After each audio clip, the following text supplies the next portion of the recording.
Hello students! So students, from our previous video, we understood that respiration works on the principle of difference in air pressure. And we also learned that when air pressure is high outside and low inside, air rushes inside the lungs. And this is called as inspiration.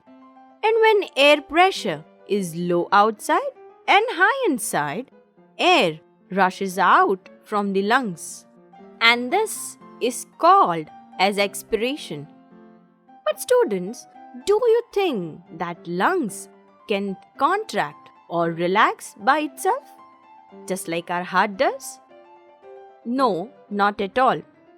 Remember students, the lungs do not contain muscle fibers, but they expand and contract by the movement of ribs and diaphragm. This is true, just like in our experiment, balloon did not inflate or deflate by itself. It was due to the pulling of knot that made balloon inflate or deflate. That knot can be compared with the diaphragm in our body. The diaphragm is a sheet of tissue which separates the thorax from the abdomen. They are placed exactly below the lungs. In a relaxed state, the diaphragm is dome-shaped. You know students, there are one special type of muscles, the intercostal muscles, which allow the movement of ribs and make inspiration and expiration possible. Now students, let us see each of inhalation, that is inspiration, and exhalation or expiration separately. Let us see inhalation first. As we said, breathing in of air is called inhalation. During inhalation, atmospheric air moves into the lungs. Let's see how this movement of air happens. Inhalation starts when the muscles of diaphragm contract and flatten in a shape. Remember, we said diaphragm is dome-shaped. So from this dome-shaped, it flattens. This pushes the chest cavity downwards. And it expands and air enters inside.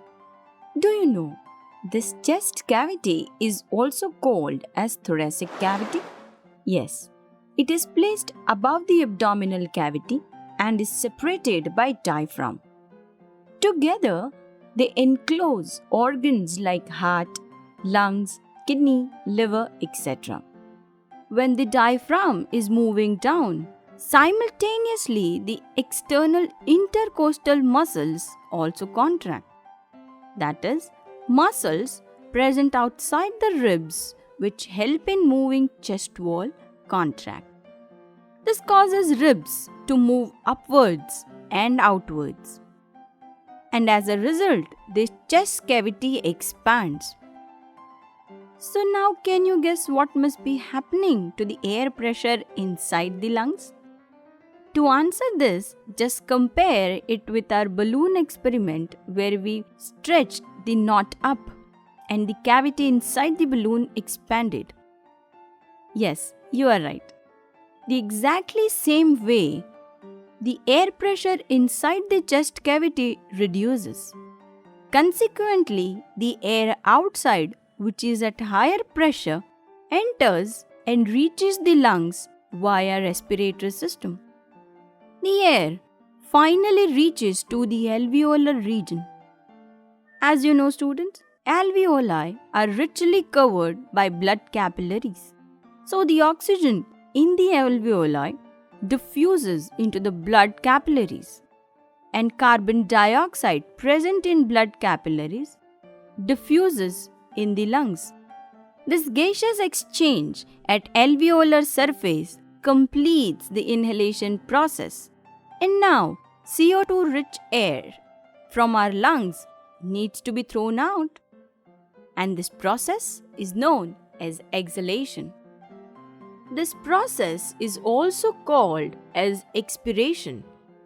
We will understand exhalation or expiration process in detail in our next video.